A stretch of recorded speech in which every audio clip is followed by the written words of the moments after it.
ববি হাজ্জাজ প্রকাশ্যে আল্লাহ মামুনুল হক, আলেম ওলামা ও মাদ্রাসার ছাত্রদের বিরুদ্ধে মামলা দেওয়ার হুমকি দিয়েছেন।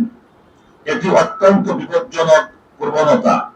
রাজনৈতিক মতভেদের কারণে ধর্মীয় নেতৃত্ব ও শিক্ষার্থীদের বিরুদ্ধে মামলা দিয়ে দমন করার ঘোষণা আইনের শাসন ও মানবাধিকারের পরিপন্থী। আমরা স্পষ্টভাবে জানাচ্ছি যে আলেম ওলামা ও মাদ্রাসার ছাত্রদের হয়রানির যে কোনো অপচেষ্টার বিরুদ্ধে দেশব্যাপী গণ প্রতিরোধ গড়ে তোলা হবে এবং তার দায়ভার সংশ্লিষ্ট মহলকেই বহন করতে হবে। আমরা আরো সতর্ক করে দিতে চাই, রিক্সা প্রতীকের সমর্থক, এজেন্ট বা নেতা কর্মীদের বিরুদ্ধে যদি মিথ্যা মামলা, গ্রেপ্তার বা হয়রানি করা হয়, তার পূর্ণ দায় সংশ্লিষ্ট কর্তৃপক্ষকে নিতে হবে।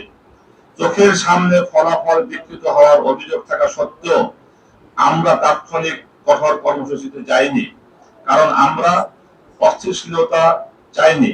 কিন্তু আমাদের দায়িত্বশীলতাকে দুর্বলতা মনে করলে তা হবে মারাত্মক ভুল।